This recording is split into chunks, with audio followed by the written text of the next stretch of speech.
Bapak dan Ibu sekalian, petani swadaya, saat video ini dibuat, saya sudah mendapatkan cukup banyak sekali pertanyaan dari petani, keresahan dari petani tentang penurunan harga yang cukup signifikan dari PT Rea Kaltim Plantation dan Group.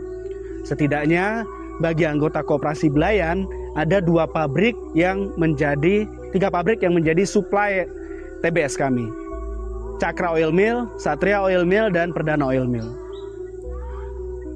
Tanggal 1 Juni 2026 yang lalu, kemarin, perusahaan mengumumkan harga dengan penurunan Rp200, di mana sebelumnya penurunan harga pada minggu sebelumnya bertepatan dengan terbitnya rencana pemerintah untuk menerapkan ekspor perdagangan satu pintu melalui DSI. Perusahaan menurunkan harga Rp500 dari Rp3.480 menjadi Rp2.980. Sampai hari ini sudah Rp700 penurunan harga dari sejak pemerintah mencanangkan perdagangan satu ekspor. Kurang lebih sekitar 20,11% penurunan harga yang sudah terjadi sejak pengumuman itu berlangsung. Saya mau sampaikan bahwa sebelumnya kami sudah mengingatkan kepada pemerintah bahwa ini akan bisa berdampak kepada penurunan harga yang signifikan kepada petani. Ironinya, beberapa waktu belakangan ini, pemerintah dan beberapa asosiasi sudah bertemu dan menyepakati bahwa perusahaan-perusahaan yang menerapkan harga di bawah standar, harga yang kemudian tidak relevan, itu diancam dengan pencabutan izin. Tapi kita melihat dampak ini tidak terasa bagi petani swadaya. Perlu diketahui bahwa di dalam rantai pasok kelapa sawit, khususnya pada petani swadaya, itu setidaknya ada beberapa model penjualan TBS yang dilakukan. Pertama, penjualan yang dilakukan melalui tengkulak, di mana tengkulak nantinya akan ber-SPK langsung dengan para perusahaan. Kedua, para petani swadaya yang menjual melalui kelembagaan seperti koperasi atau entitas-entitas lain yang bekerja sama langsung dengan perusahaan, di mana TBS-nya dikirim ke perusahaan dan pembayaran dilakukan melalui koperasi. Nah, itu yang saat ini terjadi di kami. Kemudian ada juga petani swadaya yang bermitra dengan perusahaan yang masuk dalam kesepakatan peraturan terkait dengan kemitraan. Nah, kemitraan ini dijamin harganya harus melalui Dinas Perkebunan Provinsi, tim penetapan harga TBS. Sementara mereka di luar dengan skema itu, mereka akan mengikuti harga yang dibuat oleh perusahaan. Koperasi ada di posisi ini, di mana kita mengikuti harga yang diterbitkan oleh perusahaan. Namun, di dalam surat perjanjian kerjasama yang disepakati antara koperasi dengan perusahaan, di situ disampaikan bahwa ada indikator-indikator yang menjadi dasar perusahaan menetapkan sebuah harga. Pertama, harga yang ada di harga PKO, harga CPO dan PKO yang ada di Dumai. Kemudian juga harga CPO dan PKO yang ada di Asra Riau. Juga randemen CPO, randemen PKO, margin penjualan perusahaan, sampai pada kondisi pasar mingguan terhadap penjualan TBS.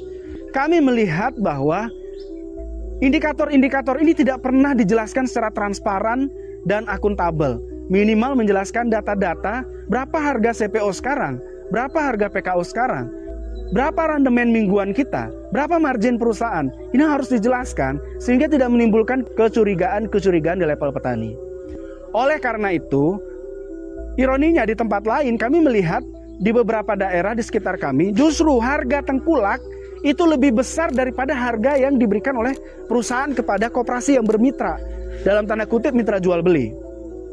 Saya mau sampaikan bahwa kita menuntut dan berharap bahwa pemerintah dalam hal ini eksekutif, Pak Bupati dan turunannya, dan legislatif, anggota-anggota dewan yang dipilih oleh rakyat, mesti segera bertindak tidak dengan lip service lagi.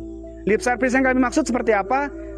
Lip service yang kami maksud adalah diskusi-diskusi yang hanya dilakukan di ruang-ruang rapat, ancaman-ancaman pencabutan izin tanpa realisasi. Kami tidak membutuhkan itu. Kami mengharapkan Bupati, anggota dewan turun ke lapangan untuk mengaudit perusahaan ini, untuk mengecek indikator-indikator tadi, angka-angkanya, dan diumumkan kepada petani. agar tidak ada terjadi dugaan-dugaan spekulasi-spekulasi yang berkembang di level petani. Kedua, kami mengharapkan itikat baik dari pihak perusahaan tanpa turunnya para pemerintah untuk mengumumkan angka-angka dari indikator-indikator yang disampaikan di dalam surat perjanjian kerjasama kita. Sehingga ini menjadi terang benderang, tidak ada kecurigaan, tidak ada spekulasi-spekulasi yang berkembang. Tentu, kami tidak bisa membuat ini terlalu lama. Kami berharap ini dijelaskan dalam minggu-minggu ini, sehingga petani kami juga tidak dibuat gamang tanpa ada jawaban. Saat ini saya sebagai ketua koperasi dituntut untuk menjawab pertanyaan-pertanyaan petani ini. Oleh karena itu, kami harapkan perusahaan segera menjawab itu.